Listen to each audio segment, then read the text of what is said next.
Some highlights include the desert long-eared bat, the giant golden-crowned flying fox. You can tell that I'm looking at my computer 100%. The giant golden-crowned flying fox.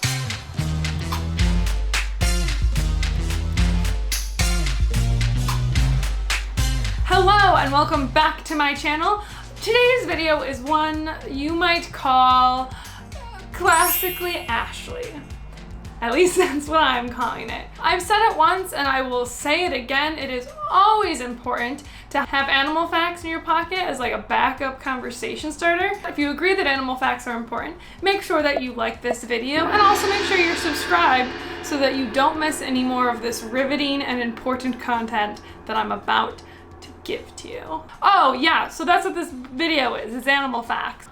So I'm going to be giving you my kind of top 10 starter animal facts that'll get you on your way to becoming an expert or make you seem like you're an expert. Yeah, this is your starter pack of animal facts.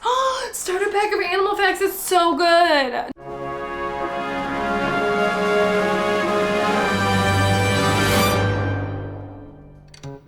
So I'm gonna give you what I call a starter pack of animal facts to get you going, make you seem like an expert, make you seem like you know what you're talking about, and then maybe in the end you will know what you're talking about.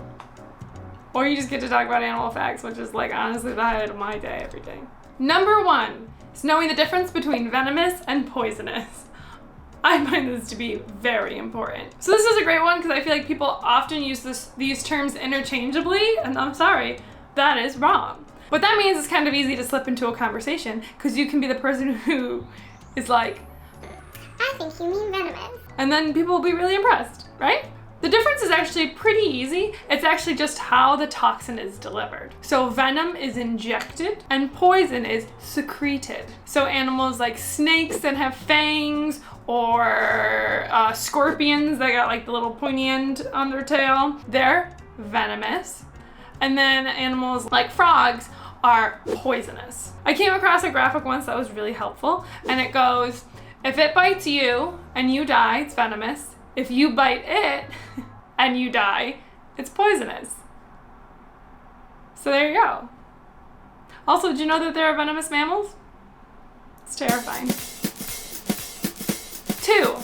Pandas are carnivores that don't eat meat. So what do I mean by this? So pandas are in fact bears, the lamest bear if you ask me, and they're in the family Ursidae. The family Ursidae resides within the order Carnivora, so they are a carnivore. But pandas decided that they weren't gonna eat meat and that they were gonna eat bamboo instead. But their stomachs were like, nah man. This is really scientific, by the way. So basically, a traditional carnivore's stomach, they have a pretty short digestive tract. Food goes in and it goes out. Things get absorbed relatively quickly. It's not hard to break down. On the contrary, herbivores or our plant eaters have a really long digestive tract. You may have heard the phrase that cows have four stomachs, which is kind of actually true. And that's just because plants have cellulose, which is more difficult to break down. Again, very simple explanation going on here. This means the giant panda has the stomach of a carnivore, really short, but eats bamboo that needs a lot longer to break down and be digestive and like effective as food, which is kind of why pandas are so lazy. They're like not getting enough nutrients or energy from what they're eating.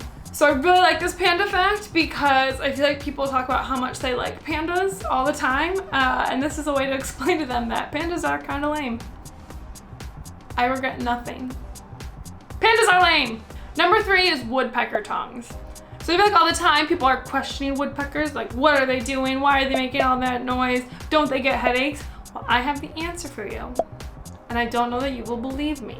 So woodpecker tongues can actually be up to 1/3 the length of the bird, and the woodpecker tongue wraps around their skull and acts as a shock absorber when they are in fact pecking on trees. That's it. That's the whole fact. I just think that's a good bomb to drop. Let me pull up this picture. 4. Seals versus sea lions. Now, if you don't know by now, I live in Seattle, which is a nice coastal town with lots of marine life. So maybe this one's a little more specific, but if you ever go to a zoo or an aquarium, this one's gonna be helpful, is knowing the difference because people get it wrong all the time. So the difference, sea lions. Sea lions have external ear flaps. They have a rotating hip bone, which allows them to tuck their back fins underneath them, which means that they can like pretty readily walk and run. They can actually run really fast on land. So if it's moving fast, on land, it's a sea lion. They're pretty gregarious, so they're often found in large groups. That doesn't mean that they can't be found alone, but it's just how it is. And in the US, you cannot find them on the East Coast. They live on the West Coast. Now, seals. Seals do not have ear flaps.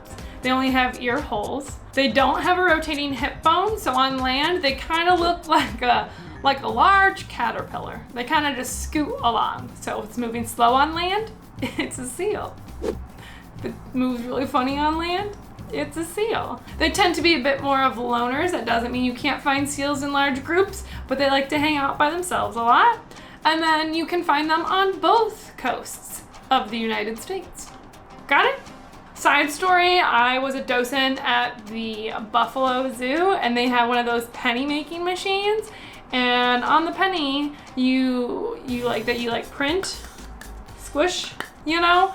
And it was a picture of a sea lion and it said seal. And I was like, you're a zoo. What are you doing? So, that's why I get agitated. Number 5, there are only 2 types of egg-laying mammals. Now I think this is a good one because it's a really gotcha one. I feel like a lot of people know about the platypus that lays eggs. And fun fact, related to an earlier fact, they are also venomous. Terrifying. But there are also echidnas that you may not have heard of. They're also called spiny anteaters. Honestly, they look like hedgehogs with like pointier faces. But the platypus and the echidnas, both are only found in Australia, and they are a member of the subclass of monotremes. To put that in perspective a little bit, the class of mammals has 3 kind of subclasses or groups, sort of. We have monotremes here with these 2 guys. We got like a handful of marsupials, and then we have all the other ones that have placentas and stuff. So, a lot, a handful, and then like 2 fingers worth. Perspective. Ooh, number 6 is a good one, and I'm gonna use an example that I always use when I tell people this, and they never get it. So, all dolphins are whales, but not all whales are dolphins. So do you remember like being in school and like geometry and they're like, all squares are rectangles, but not all rectangles are squares. It's kind of like that. No one gets that. So it's actually pretty simple. Whales are in the order Cetacea, and then they break down into 2 suborders. We have our baleen whales or our mysticetes, means mustached whale. And those are like our humpbacks and our blue whales. And then in the other order, we have odontocetes, or our toothed whales, and that's things like dolphins and porpoises. So what that means is that all of the dolphins and porpoises fall under the umbrella of whales, but not all whales fit into that little pocket that is odontocetes, or toothed whales. So does that kind of make sense? Dolphins are whales, but whales aren't all dolphins. Yeah. All right, number 7. Did I say the last one was number 6? Because it was. Number 7.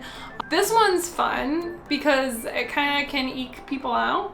Bat species make up 1/5 of all the mammal species in the world. Now, this is a good one, I think, because people kind of get eked out on bats.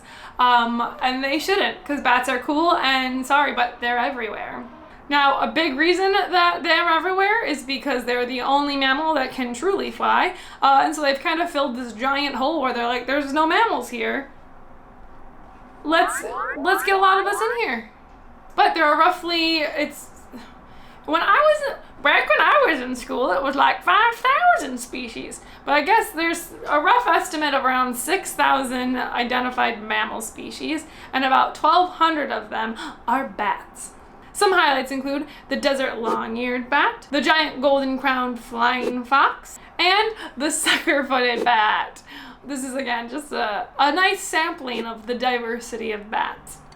All right, number 8 is the difference between a jaguar, a leopard, and a cheetah. This is another one where you can be like, I think you actually mean a jaguar. which apparently I do a lot because this is the third thing that I'm like, please correct people. First up is the jaguar. Biggest difference is that they live in Central America and South America.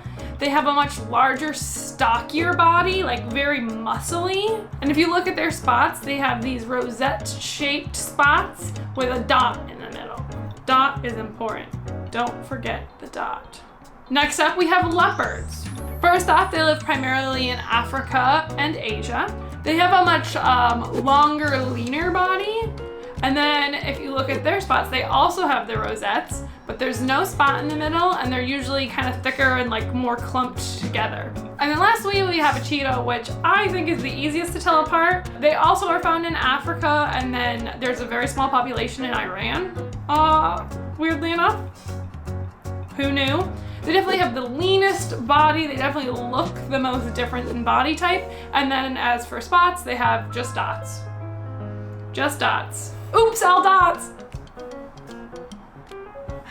Oh, that was a good one. But there you have it. Now if you see a picture of a leopard, just push up your glasses and correct anybody who is calling it a jaguar. That's what I do.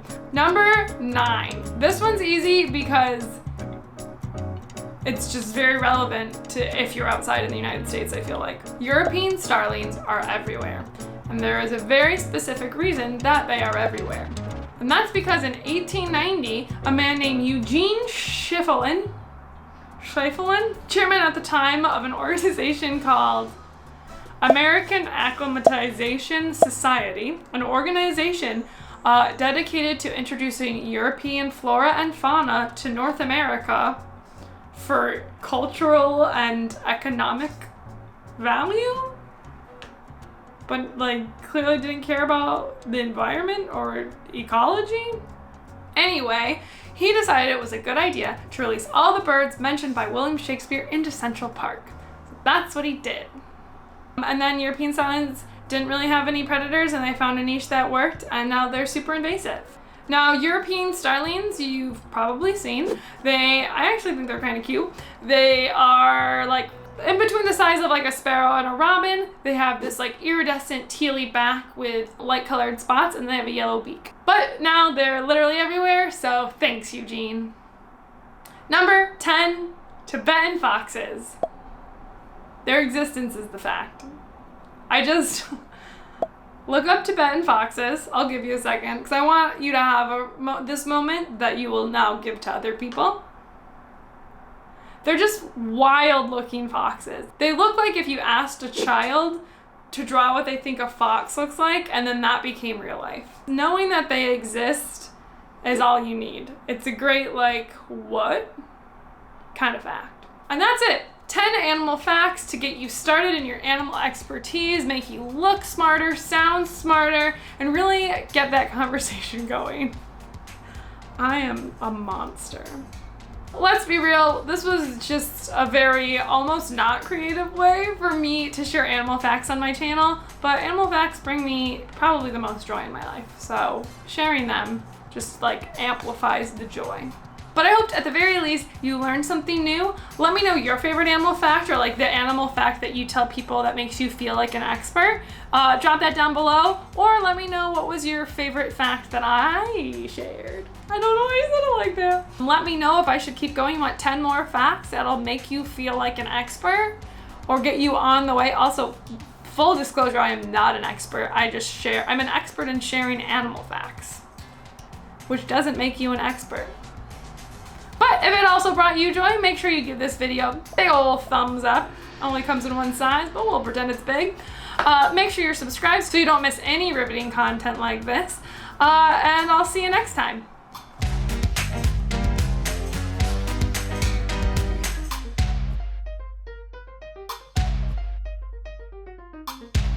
All right. Excuse me, I'm filming.